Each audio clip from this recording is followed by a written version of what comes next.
Em nome do Pai, do Filho e do Espírito Santo. Amém. Inspirai, ó Senhor, as nossas ações e ajudai-nos a realizá-las, para que em vós comece, para vós termine tudo aquilo que fizermos por Cristo, Senhor nosso. Amém. Santa Maria, Mãe de Deus, rogai por nós. Em nome do Pai, e do Filho e do Espírito Santo. Amém. Então, uma boa noite a todos. Vamos então tratar agora do nosso tema principal, o tema principal da noite, que é a vida de oração. O que é oração? Como nós podemos começar uma vida de oração e como perseverar nesta vida de oração. Se a gente conseguir responder essas três perguntas básicas, ensinando você, né, realmente a ter uma vida de oração, então nos damos por satisfeitos. Sei que aqui o desafio é grande. Para começar, é necessário dizer desde o início, nós vamos tratar da oração dos principiantes, é evidente. Eu não vou aqui me aventurar a tratar da oração das pessoas mais progredidas que já estão na via mística, não é? Porque as coisas tornam-se muito mais complexas e aqui nós queremos dar uma orientação para quem está iniciando uma vida de oração. Então, começamos definindo a oração. O Catecismo da Igreja Católica nos diz, no número 2559, o seguinte: a oração é a elevação da alma a Deus ou o pedido a Deus dos bens convenientes. É uma definição de oração de São João Damasceno, uma definição clássica, né? Portanto, elevação da alma a Deus. O que é que isso quer dizer? Quer dizer que nós, quando falamos de oração, nós estamos falando de uma realidade para seres racionais. Mas a oração é uma atitude sempre de um inferior para um superior. Então, quem é que pode rezar? Quem pode rezar são os homens ou os anjos. Os animais não rezam porque não têm alma, não podem elevar sua alma a Deus. Deus, nele mesmo, ele não reza. Por quê? Porque ele não tem superior. A oração é uma elevação, portanto, não é? Agora, essa é a oração como ela é definida classicamente. Nós poderíamos aqui explorar essa definição de forma escolástica, mas eu gostaria de dar uma definição mais prática para você. Por quê? Porque essa elevação da alma a Deus, ela não é uma realidade simplesmente racional. Ela é racional também, mas ela também implica, né, a realidade da caridade, do amor. Então, eu quero dizer desde o início, isso é importante, né? Como diz Santa Teresa d'Ávila no livro das Moradas, né? Ela diz assim: não se trata de pensar muito, mas de amar muito. Então, muitas vezes as pessoas ficam pensando a respeito de Deus, mas não é isso. É um verdadeiro relacionamento com Deus, que inclui a razão, é evidente, inclui a racionalidade, o pensamento, mas o que aperfeiçoa a vida de oração é a vida, né, da caridade, é o crescimento do amor, nosso amor para com Deus. Então, é por isso que a oração ela é fundamental para a santidade. O que é que se você quer ser mais santo, não é? Santo não é aquele que segue os mandamentos, não é? Eu sigo os mandamentos, então sou santo. Não. Santo é aquele que tem para com Deus amor, caridade. Cada vez mais elevado, né? Então é evidente, seguir os mandamentos é o pressuposto básico, mas a pessoa vai além disso, ela ama. Então, se você quer crescer na santidade, você tem que crescer no amor. E para você crescer no amor, você também tem que crescer na oração, porque as duas coisas vão juntas. As duas coisas são, digamos assim, formadas pela caridade, pelo amor. Então, o crescimento da nossa santidade, a vida de perfeição, ela progride conforme progride o amor. E aí, conforme progride o amor, progride também a nossa vida de oração. As duas coisas, né, são quase que sinônimas, são aspectos diferentes da mesma realidade, né, que é a vida de Deus em nós. Bom, então, para a gente dar uma definição um pouco mais assim, palatável, para a gente conseguir usar isso mais na nossa vida, oração é a elevação da alma a Deus, parece uma coisa tão abstrata. Santa Teresa, né, novamente com o seu gênio feminino, diz assim no Livro da Vida, capítulo 8, número 5. É uma definição dela de oração mental, que é a oração dos principiantes, que nós queremos aqui tratar. No es otra cosa oración mental, a mi parecer, sino tratar de amistad. Então, a oração não é outra coisa a não ser tratar de amizade, estando muitas vezes tratando-la solas com quem sabemos nos ama. Eis aí, esse trato, este convívio, não é? Que nós fazemos com alguém que nós sabemos que nos ama. Então, essa realidade do amor, essa amizade, ela está no fundamento da oração. Veja, o amor é essencial. Então, eu sei que isso daqui parece óbvio, mas se você for olhar na sua vida, não é tão óbvio assim. Quantas vezes eu, na minha vida de oração, né, fui mal treinado para rezar. Não me ensinaram direito a rezar. Ou seja, eu ia rezar, vou para a capela, cumprir o meu dever. Então lá vou eu cumprir um dever. Pega o breviário e vamos lá, cumprir o dever.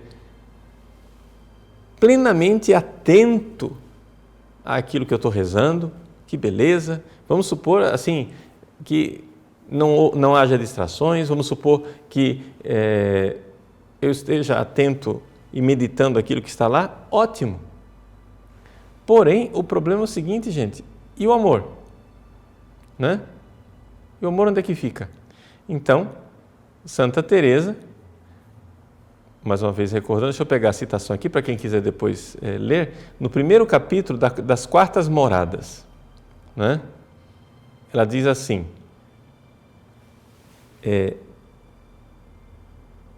para ter benefício nesse caminho e subir as moradas que desejamos, você pode ter uma vida espiritual, o importante não é pensar muito, mas amar muito. E assim deveis fazer o que mais vos despertar o amor. É possível que nem saibamos o que é amar. Então, você quer amar Deus? Então, você vai lá rezar. Você faz tudo aquilo por obrigação, para se livrar de Deus, né? Eu vou lhe enganar Jesus, eu vou me livrar dele. Não é isso. A oração propriamente é amor. Mas o que é amor? Ela diz, o amor não está no maior gosto. Tá? Não quer dizer que no prazer. Eu vou rezar e eu sinto prazer. Não é isso. O amor está na maior determinação de desejar contentar a Deus. Você vai rezar não para se contentar, mas para contentar Deus, em procurar, na medida do possível, não ofendê-lo, em pedir-lhe o aumento contínuo da honra e da glória do seu Filho, bem como a prosperidade da Igreja Católica. Pronto. Está aí, a grande Santa Teresa. Quartas Moradas, capítulo 1, número 7. Quem quiser olhar isso daí, né, vai encontrar essa citação, é extraordinária. Então, o que é amor? Não é gosto. Não, porque eu posso rezar numa tremenda aridez. E essa oração vale mais. Essa oração vai ter um maior valor. O que é amor? É determinação de querer contentar Deus. Eu quero agradar o coração de Deus. Eu quero, na prática, responder ao amor de Deus. Por quê? Porque o amor consiste nisso, Ele nos amou por primeiro. Então, Ele primeiro me ama, então eu vou e respondo a esse amor querendo agradá-lo. Por isso, na prática da vida de oração, Santa Teresa diz constantemente que uma das coisas que mais nos ajuda é a meditação sobre a paixão de Cristo. Nesse sentido, a gente vê claramente porque é que o diabo odiou tanto o filme do Mel Gibson. Porque aquele filme nos deu um conteúdo para uma meditação muito forte. Veja, é interessante isso. Eu fui reitor do seminário durante 15 anos. Eu fui formado, e eu passei isso para os meus formandos durante 15 anos, e hoje me arrependo de ter errado. Eu fui formado para banir da vida de oração e das paredes do seminário cruzes barrocas, o Cristo ensanguentado. Por quê? Porque colocaram na minha cabeça que é o Cristo ressuscitado. Então eu preferia sempre aquele crucifixo de São Damião, de São Francisco, que é o Cristo crucificado, porém ressuscitado, glorioso. Teologicamente, muito mais completo. Eu até concordo que teologicamente é mais completo. O problema é que para a vida de oração, a paixão de Cristo, o sofrimento dele na cruz, por amor a nós, é fundamental para a nossa vida espiritual.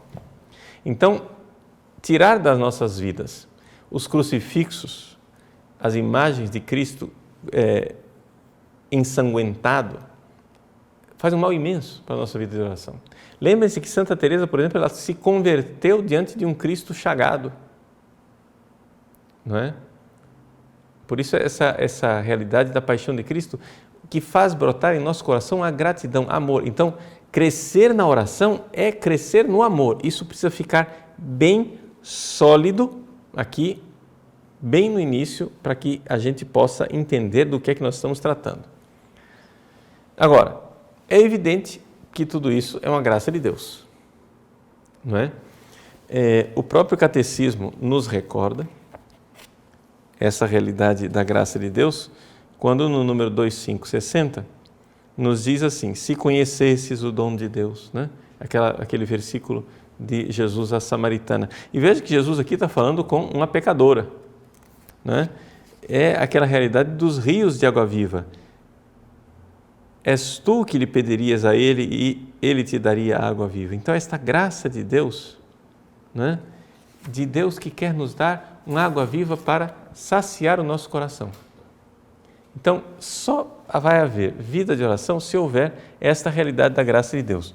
O padre Garrigou-Lagrange, na sua famosa obra das 3 idades da vida interior, são 4 volumes. O primeiro volume introdutório e depois 3 volumes seguindo as 3 idades, ou seja, os iniciantes, os avançados e os perfeitos, né? As 3, via purgativa, iluminativa, unitiva. No segundo volume, então, o segundo volume que trata da via purgativa, ou seja, da via dos principiantes, que no início da nossa vida de oração, a gente tem que se purificar.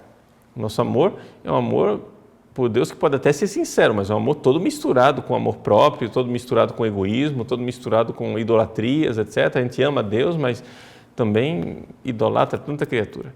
Bom, Padre Garrigou-Lagrange, no início, falando da generosidade que os principiantes devem ter no início da sua vida de oração, ele recorda, né, uma quantidade enorme de santos, Santa Catarina de Siena, Santo Tomás, Santa Teresa, São João da Cruz, que nos citam este versículo.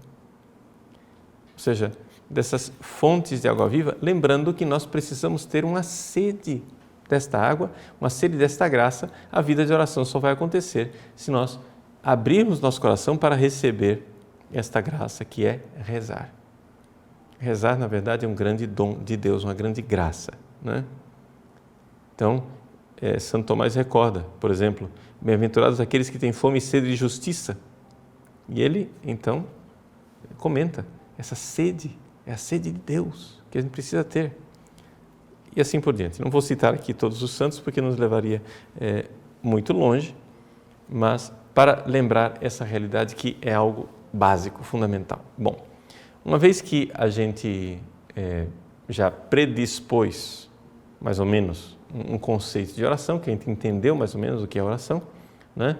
Essa vida de caridade e amor, de resposta ao amor de Cristo, na qual nós precisamos ser ajudados pela graça de Deus, porque nós não damos conta de amá-lo. Então, nós precisamos pedir o Espírito Santo, porque o Espírito Santo é o fogo de Deus que irá conceder que esse nosso amor possa amar a Deus. Então, essa é uma intuição básica de Santa Teresinha do Menino Jesus. Santa Teresinha diz que o Espírito Santo, ela não inventou nada, isso aqui é da igreja, mas ela não aprendeu isso de ninguém, ela teve essa intuição na própria vida de oração. Ela viu que o Espírito Santo é o amor de Deus derramado em nosso coração, com o qual Deus quer que nós o amemos. Então, Deus nos dá o amor com o qual Ele quer ser amado. Isso aqui é a beleza, o Espírito Santo. Mas não vai acontecer vida de oração se não tiver a virtude da humildade. Aqui a coisa é definitiva, fundamental, importantíssima. Tá? O catecismo nos lembra isto, mais uma vez, né? A questão da humildade. Está lá logo no início. A humildade é o fundamento da oração. A humildade é a disposição para receber gratuitamente o dom da oração. O homem é um mendigo de Deus. Santo Agostinho. O homem é um mendigo de Deus. Então, se você vai com soberba, você não vai ter vida de oração. Pode esquecer. Pode esquecer, não vai ter vida de oração. Por quê? Porque Deus resiste aos soberbos. Não é? Então, a primeira atitude nossa é uma humildade. Se você quer crescer na sua vida de oração, você vai ter que ter humildade. E aqui, então, nós temos uma espécie de problema. Qual é o problema? O problema é o seguinte, é que para a gente rezar, a gente precisa ser humilde. Mas por que a gente quer rezar? A gente quer rezar porque nós queremos ter uma caridade cada vez mais perfeita, cada vez mais alta, cada vez mais sublime, cada vez mais pura para poder amar a Deus. Então isso é um projeto enorme. Veja, nós temos aqui então duas virtudes que estão em tensão para a gente poder rezar. Humildade, porque sem humildade você não começa a rezar, Deus resiste aos soberbos. Mas ao mesmo tempo você tem que ter magnanimidade. O que é essa virtude da magnanimidade? A virtude da magnanimidade é a virtude que faz você apreciar a grandeza da sua vocação. Deus te chama para ser um grande santo. Você vai dizer, mas padre, isso é falta de humildade? Não, não é falta de humildade. Por quê? Porque não é falta de humildade você querer dar a Deus o máximo de amor que você possa dar, um amor incomensurável, um amor que não dê para medir. Porque é por Ele, é por Deus, não é por você. Então, Santo Tomás, na genialidade de Santo Tomás, resolve esse problema sério, problema teórico sério entre a humildade e a magnanimidade. Eu estou colocando isso porque isso aqui são as predisposições para você começar a rezar. Tá? A sua oração não dá certo, talvez, porque você não tem essas predisposições. Você não, digamos assim, não está reagindo como deveria. Tá? Então, veja só. Você precisa se predispor. A humildade faz o quê? Santo Tomás, eu estou lendo para vocês, depois quem quiser verificar, é a segunda sessão da segunda parte da Suma Teológica, questão 129, artigo 3. Então, aqui na parte, quem entende da divisão da Suma, no ad quartum, quanto ao quarto, a quarta objeção. Né? Então ele diz assim, a humildade obriga o homem a se julgar pouca coisa em consideração à sua própria insuficiência. Então, se você quer rezar, você tem que ter a virtude da humildade. Eu sou nada. Eu sou um vaso de barro. Eu sou um nada. E isso daqui não é faz de conta. A humildade é a verdade. Mas, o que acontece é que você é um vaso de barro no qual Deus colocou um tesouro dentro. Então, não por você, mas por causa do dom de Deus, você é chamado a uma grandeza espiritual. Então aí a magnanimidade, veja, Santo Tomás, a magnanimidade permite ao homem perceber a sua dignidade, levando em consideração os dons que recebeu de Deus. Está resolvido o problema. Por que é que as duas coisas não se contradizem? Ou seja, você em você mesmo, você é esterco, humus. Mas o dom de Deus em você significa que a Trindade, Deus infinito, habita em seu coração. Então, a primeira atitude quando você se põe a rezar é uma humildade que te leva a adorar Deus. E você pode adorar Deus em você. Em você. Quando você recebe a comunhão, o Santíssimo Sacramento, você é o sacrário. Mas você que é batizado, não é? Você tem a inabitação divina, você tem em você Deus. Então você pode se humilhar e a humilhação do homem o leva quase que naturalmente à adoração. Essa realidade. Essa realidade da pequenez e da adoração. Você pode fazer isso olhando para dentro de você. E você pode imaginar. Uma das coisas, por exemplo, que me ajuda muito na reflexão da humildade, o que é o nosso nada diante da majestade divina, é pensar o universo, né? O Salmo 8. Quando olho para o céu, para as estrelas, para o universo, para a obra de tuas mãos, eu pergunto, o que é o homem para que nele penses? Então, por exemplo, quando você olha para a Terra, o ser humano, vocês imaginem, nós estamos numa galáxia que tem 100 bilhões de estrelas. 100 bilhões, é um número que não dá nem para a gente imaginar o que é isso, a nossa galáxia. Na periferiazinha dessa galáxia está uma estrelinha de quinta grandeza chamada Sol, de quinta categoria, uma porcariazinha chamada Sol. Pois bem, vocês sabem, na nossa galáxia são 100 bilhões de estrelas. Vocês sabem a estrela mais próxima, qual é a distância?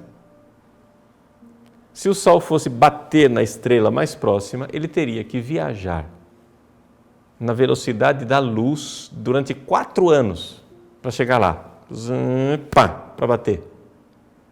Levaria 4 anos, ou seja, a estrela mais próxima de nós está a 4 anos-luz.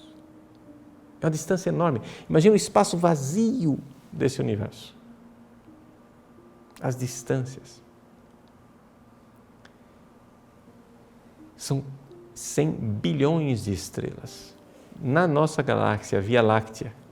Agora imagina, existem 100 bilhões de galáxias iguais a ela.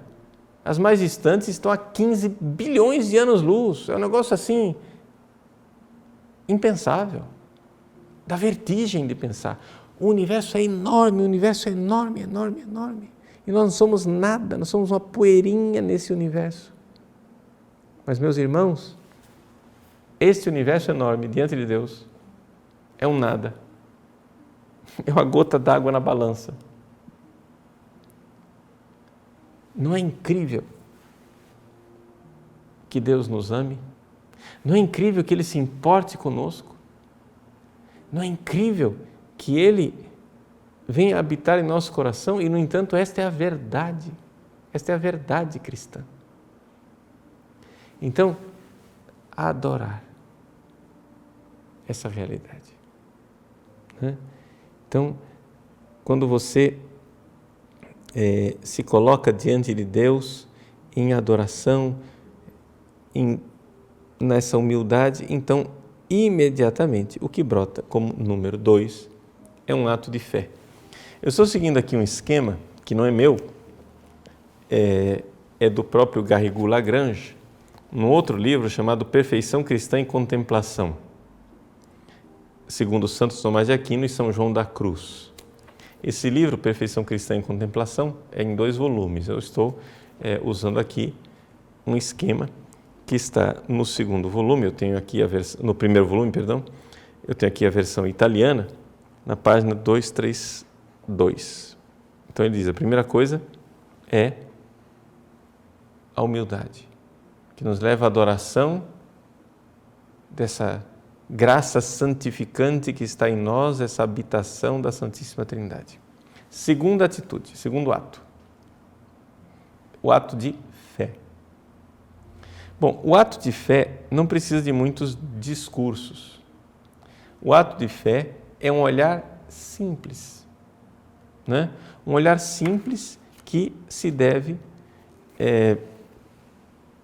dirigir a Deus com admiração e com amor. Então você olha para os mistérios da salvação. Nossa, Deus nos ama. Deus morreu por nós na cruz. Deus se encarnou. Nasceu da Virgem Maria. Os nossos mistérios da fé. Nas festas litúrgicas, a gente é levado a meditar esses mistérios da fé. Então, o ato de fé na oração, a primeira coisa é simplesmente olhar para aquilo dizendo creio. Mas este creio não é uma coisa separada do amor. A caridade de Santo Tomás, ela informa, ela dá forma a todas as virtudes. Então, quando eu digo para Deus, eu creio que vós morrestes por mim na cruz, isso é acompanhado sempre de admiração, de amor, de gratidão. Então, você vai e faz um ato de fé. Mas esse ato de fé leva você, quase que automaticamente, a um ato de esperança. Vejam que eu estou passando as virtudes teologais. É simplesmente isso, a coisa é muito simples. Por quê? Porque o crescimento da vida de oração é o crescimento das virtudes teologais. Então, ele coloca aqui que quando você faz atos de esperança, surge então aqui, quase que automaticamente, na sua oração, a súplica. Porque a súplica é a linguagem da esperança. Você tem confiança no Deus que auxilia você, no Deus que ajuda você. Então, quando você vai e se põe a orar, imediatamente a esperança começa a suplicar. Agora, a gente pede o que para Deus? Sobretudo, né, os meios necessários para nós alcançarmos a salvação eterna. Ou seja, o pão espiritual e o pão material, para nós chegarmos lá. Mas a gente espera nesse Deus que age. E é muito bom, no ato de esperança, exercitar esta sede da qual eu falava, essa sede de Deus, né? Essa sede de estar com Ele, essa sede de contemplá-lo face a face, esse desejo de união com Ele. Esse é o ato de esperança. E o ato de caridade. O ato de caridade a gente pode dividir em duas partes. O ato de caridade, primeira coisa, é um ato afetivo, né? Esse ato afetivo, quando você vê os benefícios que Deus te dá, que você espera dele pela esperança, né? O que você viu através da fé, isso faz com que você imediatamente ame a Deus por aquilo que Ele é, não por aquilo que Ele faz. Então, você amar a Deus, né, como um amor de amizade. Amizade, veja só. As pessoas têm uma noção, e isso por influência de alguns teólogos, que o amor caridade é superior e que o amor de amizade é inferior. Santo Tomás não era desse parecer. Por quê? Porque o amor amizade, quando é sobrenatural para com Deus, é exatamente aquilo que é a caridade. Por quê? Porque, veja, você vai amar Deus, mas esse amor a Deus é sempre uma resposta. Então já se instaurou amizade, ou seja, amizade é amor que vem e vai. Ou seja, não existe Não existe amor, caridade no ser humano que já não seja, desde o início, resposta ao amor de Deus.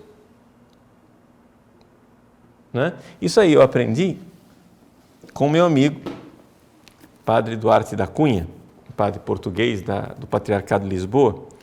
Ele fez a tese dele, que é essa daqui. O primeiro volume que ele me deu, autografado e tudo, está lá na biblioteca do seminário, que eu deixei todos os meus livros no seminário quando eu saí. Aí tive que comprar esse daqui, que é a segunda edição. A Amizade segundo São Tomás de Aquino, da editora Principia, né, do padre Duarte da Cunha. O padre Duarte foi quem me chamou a atenção com a tese, claro, a tese vale a pena lê-la toda, em que ele mostra claramente que o amor a Deus, o amor caridade, no ser humano não pode não ser amizade. Né? Abelardo, que era mal informado, né? E durante a Idade Média não entendeu nada dessa história do amor a Deus, querendo que o homem ame a Deus sem querer recompensa nenhuma. Mas isso é impossível, porque acontece o seguinte: para começar você já foi recompensado. Ou seja, tudo você recebeu de graça, você já recebeu imensos benefícios, a sua existência, a salvação, a graça santificante, etc. Você recebeu tudo, o que é que você pode fazer além de agradecer? Né? Já é resposta. Então, realmente, como diz Santa Teresa, como nós vimos no início do programa, a vida de oração não pode ser outra coisa. Se ela é uma vida do crescimento do amor, ela tem que ser uma vida de amizade. Não é? Tem que ser realmente amizade com Deus. Bom, então, diz o padre Garrigou Lagrange, que o ato de caridade, então, ele tem que ser primeiro afetivo. Essa resposta agradecida a Deus. E uma das orações mais eficazes que a gente pode fazer nesse momento, no ato de caridade, é dizer: meu Deus, eu estou cansado de mentir. Eu quero vos amar verdadeiramente. Esse é o amor afetivo de quem realmente quer amar. Então, se é isto que você pede na sua caridade afetiva, ela precisa então se transformar em caridade efetiva. E para ser caridade efetiva, não é? Você então tem que começar a adequar a sua vontade à vontade de Deus. Não é?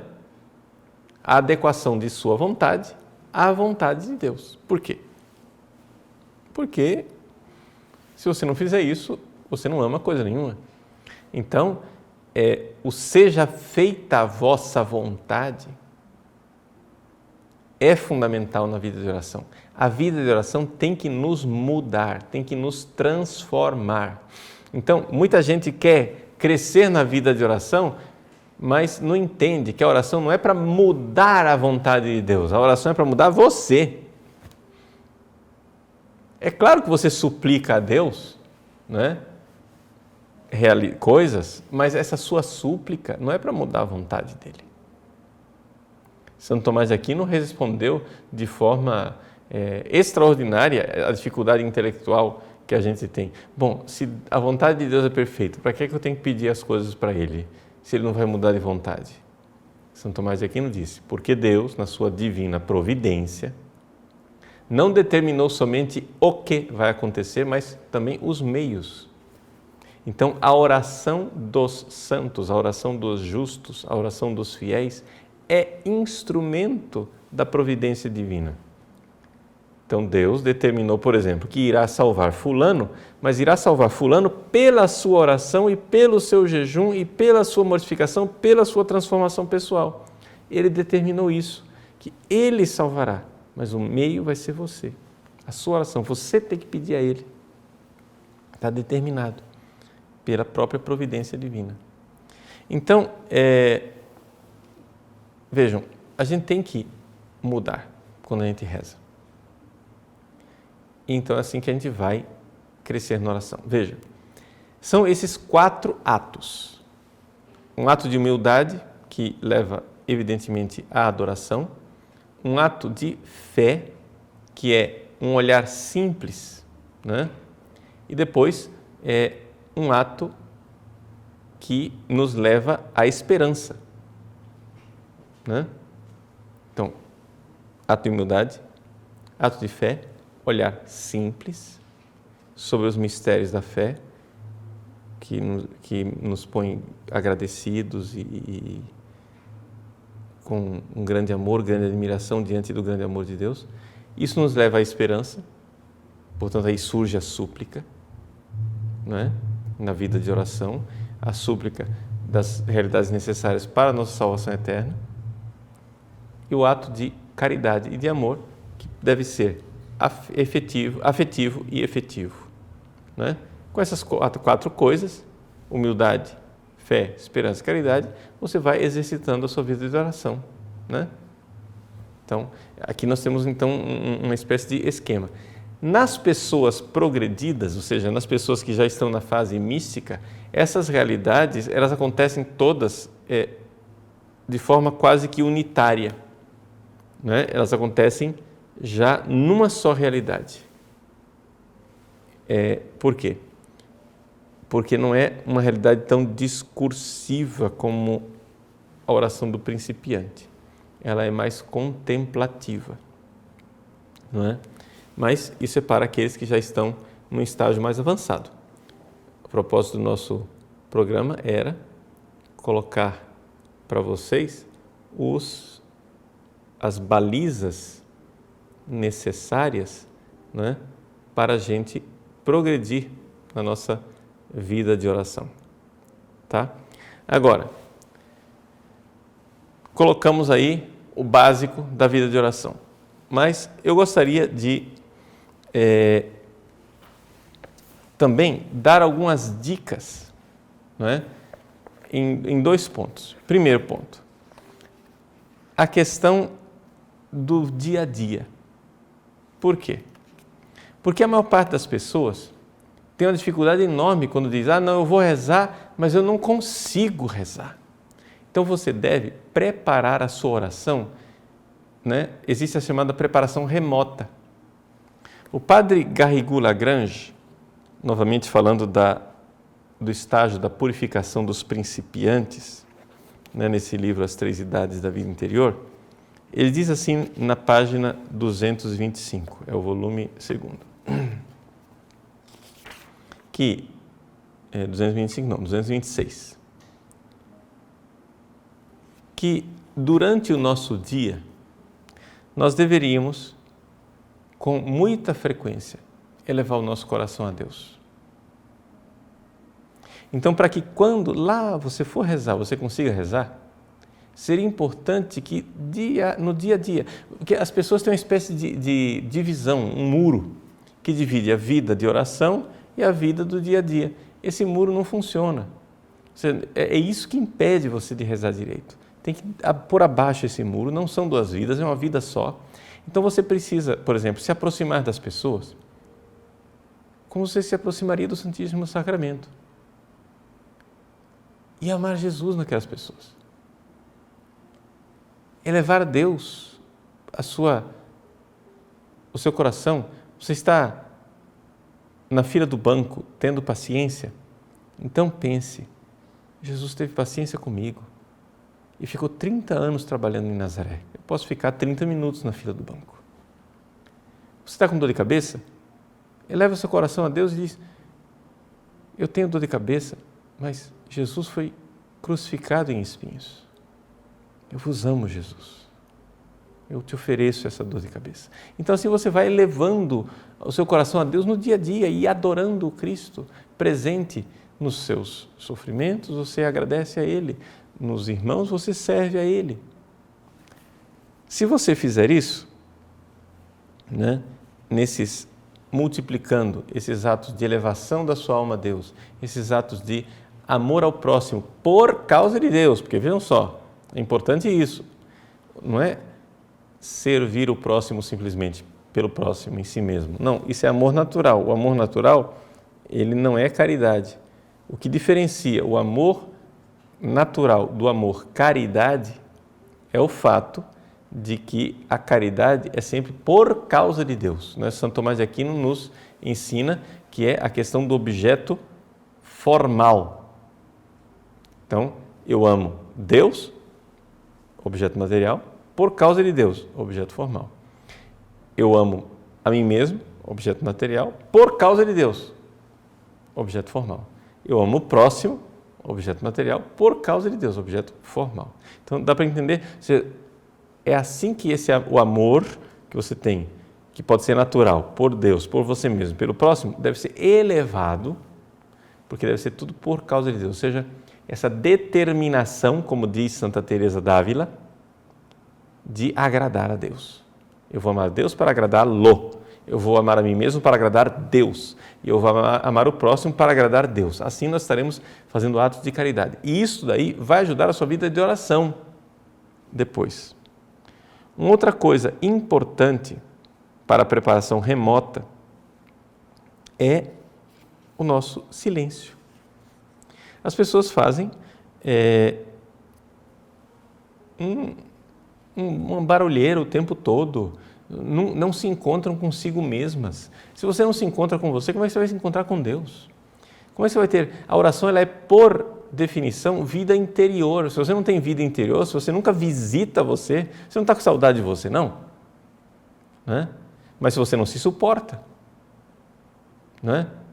Se você precisa fazer barulho, se você é uma lata vazia, caindo escada abaixo, fazendo barulho, né? Me desculpe, eu só posso lamentar, mas cuidado. A lata vazia caindo escada abaixo, um dia a escada acaba. Né? Então, peça a Deus. Existem duas coisas para a nossa perseverança na vida de oração também. Tá? Duas sugestões para perseverar. Então isso aqui, falei agora de antes da oração, preparação remota. Aí a oração, nós já falamos, os atos de humildade, fé, esperança e caridade. Depois, para você perseverar no dia a dia, tem duas coisas importantes. Tá? Primeiro, você tem que ter uma confiança no fato de que Deus é quem vai conduzir sua vida de oração. Tá? Isso quer dizer que você pede o Espírito Santo, você tem os dons do Espírito Santo. O Padre Garrigou esclarece essa coisa dos dons do Espírito Santo, que a gente tem tanta dificuldade de entender, dizendo assim: os 7 dons são disposições infusas, permanentes, para assegurar a nossa docilidade com relação a Deus. E essas disposições crescem em nós juntamente com a caridade. Então quer dizer o seguinte: confie em Deus. Você vai crescendo no seu amor, Ele vai te ajudando, os dons do Espírito Santo vão crescendo também. Conforme a caridade, o amor vai crescendo, você vai crescendo junto. Mas não pense, porém, aqui é a segunda coisa para a perseverança, que as coisas vão ser do jeito que você planejou. As coisas serão do jeito que Deus planejou. Então, Deus, além das mortificações que você faz, Deus também nos mortifica com a aridez, com a noite dos sentidos, com as dificuldades do dia a dia, etc. Então, essa realidade das nossas dificuldades de compreender o caminho de Deus. Tem gente que, por exemplo, entra na vida de oração, isso acontece com muita frequência entre os carismáticos, né? Ele entra na vida de oração, começa a crescer na vida de oração, começa a receber as consolações que são tão comuns no início da vida espiritual para os principiantes, mas quando Deus lhe dá de presente a aridez, a pessoa cai fora, chuta o balde, não quer saber. Mas a aridez, ela é importante. Se você fizer a sua tarefa de casa, se você rezar direitinho, se você fizer bastante oração, bastante penitência, se você for generoso com Deus, mais do que o comum daquilo que a gente vê, você irá passar por uma aridez. Tá? Aridez essa que nós que estamos na vida ativa, que não somos monges, não somos contemplativos, aridez essa que pode ser acompanhada de perseguições, de problemas familiares, de dívidas, de problemas, provações. É Deus purificando o seu amor. Então as coisas não vão ser do jeito que você quer, é do jeito que Deus quer. Então, para perseverar, essas duas coisas, confiar em Deus, né, e uma disponibilidade de aceitar os caminhos dele, não os seus. Porque as pessoas resistem, né, ao amor de Deus. Bom, acho que ficamos por aqui. Teria muita outra coisa para acrescentar, mas acho que não dá para a gente tratar tudo num programa só. Tá? Gostaria de concluir com aquilo que é o principal.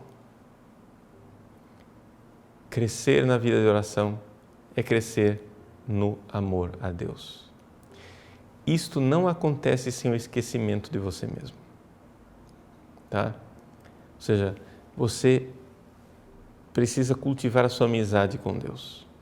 Santo Tomás de Aquino nos recorda, e o padre Duarte da Cunha insiste isso durante toda a tese dele, que aquilo que faz com que a amizade seja verdadeira amizade é o amor de benevolência. Ou seja, eu escolho verdadeiramente, eu determino Deus como amigo e eu quero agradá-lo. Isso aqui é a amizade. Então, e para que eu quero essa vida de oração? Bom, na conclusão da sua tese, o padre Duarte da Cunha, analisando a amizade no esquema das 4 causas de Aristóteles, recorda que a causa final da amizade é a comunhão de vida. Ou seja, nós iremos participar dessa koinonia, dessa comunicatio, como dizia Santo Tomás, dessa comunhão de vida com Deus no céu. Então, esta comunhão de vida, esta realidade de união com Deus, ela é fundamental, ela é importantíssima e nós precisamos realmente ter isso como meta final. Nós precisamos crescer nesse amor, porque um dia é o que nós faremos no céu. Quando nós aqui andamos às apalpadelas, com a fé seguríssima, sim, mas às escuras. Um dia nós o veremos face a face. E um dia poderemos cantar os louvores de Deus, que é nele mesmo uma grande amizade. A amizade do Pai, do Filho e do Espírito Santo. Nós entraremos nesta vida de comunhão, através da porta que é Jesus. Nós estaremos com Deus no céu. E precisamos desde já alargar o nosso coração para começar já aqui na terra aquela vida divina que o céu preparou para nós. Então, a vida de oração é começar aqui na terra a vida eterna, a vida divina. Precisamos rezar. É a finalidade da nossa vida. A comunhão com Deus no céu. Ela precisa começar aqui na terra. Então, rezemos. Força. Muita humildade, adorando a Deus. Nós nos colocamos diante do mistério do amor dele com fé e admiração. E então suplicamos a Ele, na esperança, que nos ajude com a sua graça. E dizemos a Ele: Senhor, eu não quero vos amar somente da boca para fora. Eu quero vos amar afetiva e efetivamente.